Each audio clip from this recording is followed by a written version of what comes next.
विश्वजित आणि जयंत पाटलांनी लोकसभा निवडणुकीचे तिकीट विकून इव्हेंट केला. आमदार गोपीचंद पडळकर यांचा घणाघात. माझ्या भीतीपोटी एकत्र आल्याचा लगावला टोला.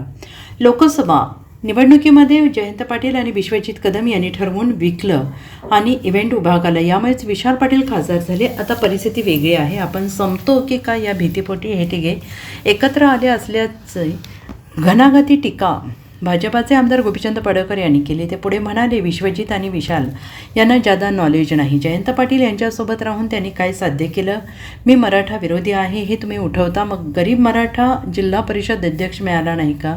असा सवाल उपस्थित करत विश्वजितची इच्छा आहे का विशाल पाटील खासदार व्हावा? विश्वजित कदम यांनी लोकसभा निवडणुकीत इव्हेंट केला, पण त्यांना माहीत होतं दुसऱ्याला तिकीट विकलं. मग विश्वजित आणि जयंत पाटील यांनी मिळून लोकसभेत इव्हेंट केल्याचा टोला त्यांनी लगावला. सांगलीत माध्यमांशी बोलत असताना जयंत विश्वजित आणि विशाल पाटलांवर टीका केली. बघू आता घोडं मैदान लांब नाही. विश्वजितची तर इच्छा आहे का विशाल खासदार व्हावा? विश्वजित, मी कधी बोलत नव्हतो विश्वजितना स्वतःचं इमेज डेव्हलप करायची होती राज्यामध्ये. मी काँग्रेसचा एखादा कार्यकर्ता तिकीट मागतोय त्याच्या मागं कसा खंबीर उभा राहतोय असा तो इव्हेंट होता. तुम्हाला आठवतंय का? बघा, विशालला तिकीट मिळाली पाहिजे. विशाल, त्यांना माहीत होतं जे तिकीट गेम आहे, कारण ते तिकीट तिकडं विकलं आहे दुसऱ्याला, हे यांना माहीत होतं सगळ्यांना. ह्या दोघांनी ठरवून केलं होतं, विश्वजितनं आणि जयंत पाटलांनी. परंतु विश्वजित आता लीडर आहे आणि त्यांना इमेज डेव्हलप करायची होती की अरे मी कसा उभा राहतोय. पण त्यांच्या हवा त्या दिवशी गेली, हा ऐकायलाच तयार नाही.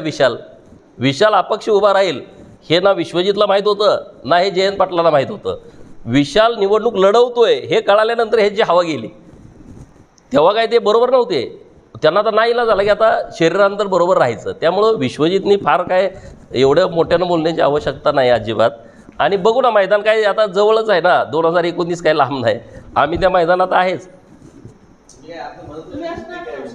नाही, मी काय मदत, मी असले धंदेच करत नाही. आत आणि बाहेर हा काय विषयच आमचा नाही. आमचं जे असेल ते ओपनच आहे. आणि विशालला मदत करायला माझ्या पार्टीचा उमेदवार होता संजय काका, त्यामुळे आम्हाला ती काही गरज नाही. किती मजा यायला लागल्या जिल्ह्यातल्या लोकांना. हे कसे एकत्र झालेले आहेत, म्हणजे अत्यंत नाईलाज असतो ते एकत्र आलेत. म्हणजे आता पर्याय नाही. आता आपण संपतोय की काय? भीतीपोटी एकत्र आलेले आहेत. ते काही कुठल्या विचारानं चांगल्या मनाने एकत्रित आले नाहीत. खाजगी ते काय बोलतात तुम्हाला माहीत आहे एकमेकाविषयी. खाजगी ते एकमेकाविषयी. खरं तर विश्वजित आणि विशालला राजकारणामधली म्हणजे त्यांची म्हणजे आता मी बोलणार नाही, पण त्यांना एवढं काय नॉलेज आहे असं वाटत नाही. जयंतरावच्या सोबत जाऊन तुम्ही काय मिळवलं?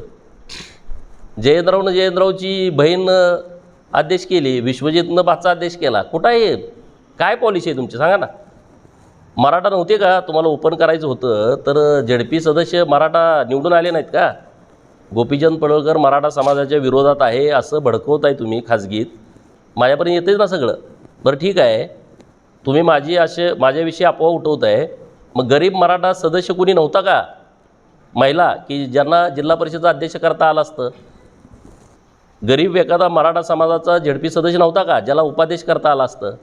काय तुम्ही केलं आहे नवीन? त्यामुळे हे सगळे भीतीपोटी एकत्रित आलेले आहेत. आता आपण वाचणारच नाही, पण ते कसं जरी झालं तर ते वाचणारच नाहीत. आता सदाभाऊ इतके मागं लागले हात धुवून. आठवड्यातून 2 वेळा ते मुंबईला जात आहेत जिल्हा बँकेच्या संदर्भात. आता ते भाऊ बोलतील व्यवस्थित. Bureau report, SBN Marathi, Sangli.